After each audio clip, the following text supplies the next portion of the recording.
पण अशा प्रकारची कारवाई या काळामध्ये होईल याची आम्हाला सगळ्यांना खात्री. ज्या प्रकारच्या घडामोडी महाराष्ट्रात सुरू आहेत आणि महाराष्ट्राची बृहत प्रतिष्ठा शिवसेनेचा बाणा हे वाचवण्यासाठी आणि जे कोणी सोडून गेले त्यांच्याशी लढा देण्यासाठी आमच्यासारख्या माणसाला मैदानात उतरावं लागतं आणि उतरावं लागलं. त्याच्यामुळे महाराष्ट्रद्रोही काही लोक एकत्र येऊन त्यांची वडोदराला जी मिटिंग झाली त्या मिटिंगमध्ये ठरलं की संजय राऊत को टाईट करो. तेव्हाच मला माहिती आली की हे ईडी तुम्हाला समन्स पाठवून बोलवेल. पण माझी तयारी आहे शिवसेनेसाठी आणि महाराष्ट्रासाठी, बाळासाहेब ठाकरेंच्या शिवसेनेसाठी आणि महाराष्ट्रासाठी अशा प्रकारच्या कोणत्याही बनावट कारवाईनं माझी मान कापली तरी मी गुवाहाटीला जाणार नाही, मी गुडघे टेकणार नाही, मी तुरुंगात जाणं पसंत करीन. खोट्या या अशा प्रकरणामध्ये काय करायचं ते करू. अजून जर त्याला कुठले माझ्यावरती खोटे खटले दाखल करायचे असतील तरी माझी तयारी आहे. शिवसेनेचा वाघ आहे. बाळासाहेब ठाकरेंबरोबर 30 वर्ष काम केलं. शिवसेनेचा नेता आहे. लढाऊ अशा सामनाचा मी संपादक आहे. मैं शिवसेना का नेता, लड़ाऊ ऐसे सामना का मैं संपादक हूँ. मैं झुकूंगा नहीं. शिवसेनेसाठी लढत राहील. पाहू काय होता है. और शिवसेना के लिए लड़ता रहूंगा. देखते हैं क्या होता है. उद्या मी जाऊ शकत नाही तर उद्या माझी अलिबागला सभा आहे. कल मैं ईडी ऑफिस नहीं जाऊंगा क्योंकि मैं अलीबाग जाने वाला हूँ. उद्या माझी अलिबागला सभा आहे आणि त्या सभेला मला जावं लागेल आणि मला असं वाटतं मी त्या सभेसाठी जाईन. अलीबाग में मेरी कल सभा है जहां मुझे कल जाना पड़ेगा. नाही ते होईल ना. पत्र कायदेशीर लढाई आहे. काहीपेक्षा मी कायदेशीर लढाईला पेक्षाही साधारण मला काही वेळ लागेल कारण या सगळ्या पक्षाच्या घडामोडी आहेत त्यात मला वेळ द्यावा लागेल. आणि काही कानूनी लढाई है, हम उसी तरह से लड़ेंगे. जर दिल्लीतून तसा आदेश असेल भारतीय जनता पक्षाच्या नेत्यांचा आणि महाराष्ट्रातल्या नेत्यांचा यांना अटक करा आणि घेऊन जा तर ते मला घेऊन जाऊ शकतात कधी. अगर उनको दिल्ली से बीजेपी नेताओं का या महाराष्ट्र से बीजेपी नेताओं का आदेश होगा कि मुझे अरेस्ट करें तो मुझे अरेस्ट कर लेकर जाएंगे.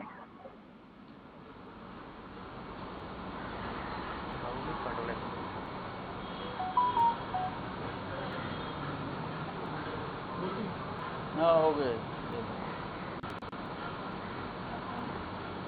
हाँ सर, ईडी ने आपको नोटिस दिया हुआ, ये सूचना है, कल आपको बुलाने की तैयारी है. नोटिस मैं सामना कार्यालय में हूँ, ये मेरा घर नहीं, यहाँ नोटिस में आ सकता है. ये तो बाला साहेब ठाकरे की वास्तु है. अगर घर में नोटिस आई होगी तो मैं देख लूँगा. जिस तरह की राजनीतिक हलचल मुंबई में चल रही है, महाराष्ट्र में, देश में चल रही है, तो मुझे पूरा अंदेशा था कि मेरे बारे में मुझे रोकने के लिए, शिवसेना को रोकने के लिए कुछ लोग इकट्ठा आएंगे महाराष्ट्र के खिलाफ और मुझे और मेरे कोई साथी हुए उनको तकलीफ देंगे. लेकिन चाहे आप मुझे कितनी भी तकलीफ दीजिए, मुझे फांसी पर चढ़ाइए, मेरी गर्दन काट लीजिए, मैं गुवाहाटी में जाने वाला नहीं. क्या मैं गुवाहाटी जाने वाला नहीं हूँ. मैं आपको बताता हूँ, मैं बाला साहब ठाकरे जी की जो शिवसेना है उनके साथ खड़ा रहूँगा और उनकी साख बचाने के लिए आखिरी सांस तक मैं लड़ता रहूँगा. चाहे मुझे आप गोली मार दो या मुझे जेल डालो. ईडी के दफ्तर जाइए. कल आप ईडी के दफ्तर जा रहे हैं. मेरे पास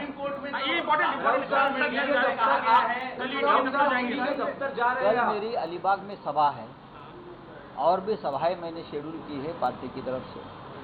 उसके बाद मैं ईडी से टाइम ले लूँगा, लेकिन ज़रूर मैं ईडी के दफ्तर में जाऊँगा और जो कानूनी प्रक्रिया है उनके सामने जाऊँगा। मैं भागने वाला नहीं हूँ। सर, आपका बयान एक चर्चा में है जिसमें आज को लेकर गुवाहाटी जाने को लेकर मुंबई जाने को लेकर याचिकाकर्त्यांचं म्हणणं आहे, सर्वोच्च न्यायालयाची सुनावणी सुरू आहे, याचिकाकर्त्यांचं असं म्हणणं आहे की आम्ही मुंबईत महाराष्ट्रात येऊ शकत नाही कारण आमच्यावर हल्ले होत आहेत, आमच्या घरावर हल्ले होत आहेत, आम्हाला धमक्या दिल्या जात आहेत, तुमचा उल्लेख जो आहे 40 आमदारांचे मृतदेह मुंबईत येतील. त्यांनी मराठी भाषा समजून घेतली पाहिजे. मी काय म्हणालो आहे, मी इतकंच म्हणालो की जे गुवाहाटीला आता आहे, मैंने क्या कहा है वो आपको समझना चाहिए। मैंने ये कहा है कि जो लोग गुवाहाटी में हैं उनकी आत्मा मर चुकी है। याचा अर्थ समजून घ्या. मतलब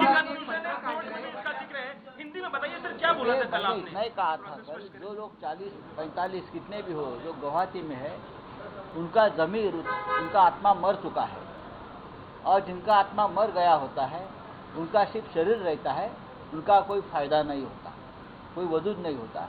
ऐसी बॉडी, ऐसे शरीर यहाँ आकर क्या होगा? उनका तो सिर्फ पोस्टमार्टम होता है। लोग उनके विचारों का और उनके कृति का पोस्टमार्टम करते हैं। ये मैंने कहा, ये पॉलिटिकल स्टेटमेंट है। राऊत साहेब, पण ज्या पद्धतीने उपाध्यक्षांच्या विरोधात अविश्वासाचा ठराव आहे, कोर्टात जे म्हणणं मांडलं गेलेलं आहे की त्यांना अधिकार नाही आहे फ्लोअर टेस्टचा, मला त्यांना आधी कोर्टामध्ये काय चालले त्याच्याविषयी मी कोणतेही भाष्य करणार नाही. ती न्यायालयीन लढाई आहे, ती कायदेशीर लढाई आहे. त्यासाठी आमची लिगल टीम, आमचे शिवसेनेचे काही प्रमुख लोक दिल्लीमध्ये उपस्थित आहेत आणि त्याच्यावर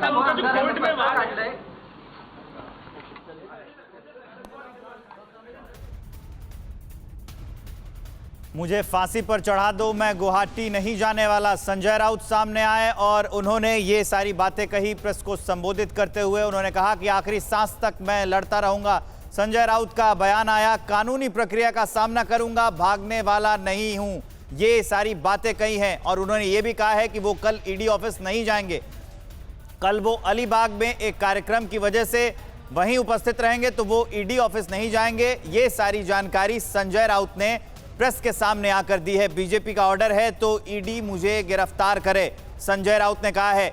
और यह भी कहा कि कल वो ईडी ऑफिस नहीं जाएंगे। वो जो लाश वाली दलील दी जा रही थी उस पर भी उन्होंने स्पष्टीकरण दिया और साफ कहा कि मैंने ये कहा है कि जो विधायक गुवाहाटी में है उनकी आत्मा मर चुकी है, उस पर भी उन्होंने बातें कही है। और अपने ईडी के समन पर कहा है कि बीजेपी का ऑर्डर है तो मुझे ईडी गिरफ्तार कर ले। और उन्होंने ये भी कहा है कि वो कल ईडी ऑफिस नहीं जाएंगे।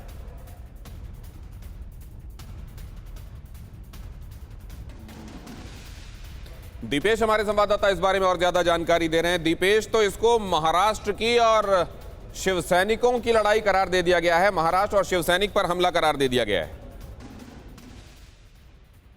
जी बिल्कुल, फिलहाल स्थिति ऐसी ही बनी हुई है कि शिवसैनिक विरुद्ध है शिवसैनिक, क्योंकि जो यहाँ मुंबई और महाराष्ट्र में महाराष्ट्र के खिलाफ बगावत कर रहे हैं वो भी शिवसैनिक हैं और जिनके खिलाफ वो बगावत कर रहे हैं वो भी शिवसैनिक हैं। साफ तौर पर हमने देखा है कि पहले दिन से जो शिवसेना की ओर से स्टेटमेंट आ रहे थे कि वो लोग भी हमारे, जैसे आज सुबह भी संजय राउत ने कहा कि जो लोग वहां पर है वो लोग हमारे हैं, वो आज भी हमारे करीबी हैं। तो साफ तौर से ये देखा जा सकता है कि किस तरह से जो वहां हैं वो भी हमारे करीबी हैं। बहरहाल यहाँ पर ये जो वहां हैं वो भी हमारे करीबी हैं, क्या है इसको और इलैबोरेट करेंगे, समझेंगे दीपेश से। लेकिन आप फिलहाल आप ये देख रहे हैं, संजय राउत ये कह रहे हैं मैं ईडी की कार्रवाई में नहीं जाऊंगा, मैं ईडी के समन पर नहीं जाऊंगा, मेरी अलीबाग में सभा है। उनसे कहा कि आपको समन मिल गया है, उन्होंने कहा यहाँ तो मैं सामना के ऑफिस में हूँ, अब मेरे घर पे आया है क्या नोटिस, अब मैं ये देखूंगा। और अलीबाग में मेरी सभा है और मैं वहां पर जाऊंगा। मयूरेश हमारे संवाददाता इस बारे में और ज्यादा जानकारी दे रहे हैं। मयूरेश, तो ये तो सीधा चैलेंज है कि मैं तो अपनी सभा में जाऊंगा और ये समन पता नहीं घर में डिलीवर हुआ है कि नहीं, अभी मैं ये देखूंगा। जी बिल्कुल, हम कह सकते हैं क्योंकि उनकी पहले से ये सभा जो है पूर्व निश्चित सभा थी इसको लेके। लेकिन जो खबर हमारे पास आई है वो ये है कि मैं ईडी के सामने जाऊंगा, लेकिन मैं कल के लिए नहीं जाऊंगा, मैं समय मांगूंगा ईडी से और पूरा कोऑपरेट करूंगा, ऐसा संजय राउत ने कहा है। मयूरेश, उन्होंने ये भी कहा है प्रेस को संबोधित करते हुए कि सामना का ऑफिस मेरा घर है। वो जब प्रेस को संबोधित कर रहे थे बता रहे थे कि समन आया है कि नहीं, मैं वहां जाऊंगा, पता करूंगा, लेकिन फिलहाल क्योंकि कार्यक्रम पहले से तय है अलीबाग जाने का, तो कल वो ईडी ऑफिस नहीं जाएंगे। साफ साफ कहा है उन्होंने। जी बिल्कुल, क्योंकि इनका ऑलरेडी अलीबाग में कार्यक्रम थे। इससे पहले भी हमने देखा था कि जब अनिल परब को नोटिस आई थी, अनिल परब मुंबई के बाहर थे, उन्होंने भी कहा था कि मैं समय मांगूंगा और समय लेके मैं उनके पास जाऊंगा और कोऑपरेट करूंगा। और आपने जो कहा कि सामना मेरा घर है, जी हाँ, सामना के वो संपादक है, मुख्य संपादक है, लेकिन उनका ऑफिशियल रेसिडेंस जो है वो मुंबई सबर्ब में है, सेंट्रल सबर्ब में। तो ईडी की जो नोटिस होती है यूजुअली पोस्ट से हैंड डिलीवर्ड होती है, तो अभी तक उनके पास या घर से उनको कोई मैसेज आया नहीं है शायद से कि आपको ईडी की नोटिस आई है। लेकिन उनका जो ट्वीट है वो बहुत मायने रखता है। वो एक इंडिकेटिव ट्वीट है जिसमें उन्होंने देवेंद्र फडणवीस को टैग किया और कहा है कि मुझे अभी पता चला है कि मुझे पता चल रहा है कि मुझे ईडी का समन्स आया है, देखना पड़ेगा और ये लड़ाई जो है वो हम लड़ेंगे, आपसे बिल्कुल डरते नहीं। और देवेंद्र फडणवीस को उन्होंने टैग किया है। जी मयूरेश, अब तमाम जानकारियों पर ऐसे ही नजर बनाए रखिए, हमें अपडेट देते रहिए। अब दर्शकों को यह बताते हैं कि गोरेगांव का वो पात्रा चौल घोटाला क्या है जिसमें ईडी ने समन भेजा है संजय राउत को, उसकी एक एक डिटेल। पात्रा चौल मुंबई के गोरेगांव में स्थित है। 47 एकड़ जमीन पर फ्लैट बने थे पात्रा चौल में। सरकार ने चौल में रहने वाले किराएदारों के लिए यह स्कीम बनाई थी। सरकार ने 672 किराएदारों को फ्लैट देने की स्कीम बनाई थी। 672 ऐसे किराएदार थे जिनको फ्लैट देने था। HDIL कंपनी की गुरु आशीष कंस्ट्रक्शन को Maharashtra housing and development authority ने यह ठेका दिया था चौल बनाने का। कंपनी को 672 फ्लैट चौल के किराएदारों को देकर 3000 फ्लैट MHDA को हैंडओवर करने थे। फर्म ने न तो चौल के लोगों के लिए फ्लैट बनाए और ना ही MHDA को कोई फ्लैट दिए। और गुरु आशीष कंपनी ने जमीन 8 अन्य बिल्डरों को 1034 करोड़ रुपए में बेच दी। यह था पूरा मामला। और जिस HDIL ने ये दोनों घोटाले किए उसके डायरेक्टर प्रवीण राउत और सारंग वधावन, राकेश वधावन थे। और जब इनसे पूछताछ की जाती है, ईडी ने प्रवीण को पकड़ा तो संजय राउत का नाम सामने आया। तब इनमें इनका नाम आया और प्रवीण की पत्नी ने संजय राउत की पत्नी वर्षा को 83 लाख रुपए का कर्ज भी दिया था। 83 लाख रुपए का कर्ज, और कर्ज का जो इस्तेमाल था वो राउत परिवार ने दादर में एक फ्लैट खरीदने के लिए किया था। यह था पूरा मामला और इसमें संजय राउत का नाम सामने आया था। जब जांच शुरू हुई तो संजय राउत की पत्नी वर्षा ने 55 लाख रुपए प्रवीण की पत्नी को लौटा दिए। यह पूरा मामला था। घोटाले का एक और आरोपी सुजीत पटकार भी संजय राउत का करीबी है। सुजीत की पत्नी और संजय राउत की पत्नी ने एक साथ मिलकर अलीबाग में जमीन खरीदी थी। सुजीत की पत्नी और संजय राउत की पत्नी ने एक साथ मिलकर जमीन खरीदी थी। अलीबाग में खरीदी गई जमीन में भी घोटाले का पैसा लगा था। यह बात भी जांच में सामने आई थी। तो इस बीच एक बड़ी खबर, ये पूरी कहानी हमने आपको बताई पात्रा चौल घोटाले की। अब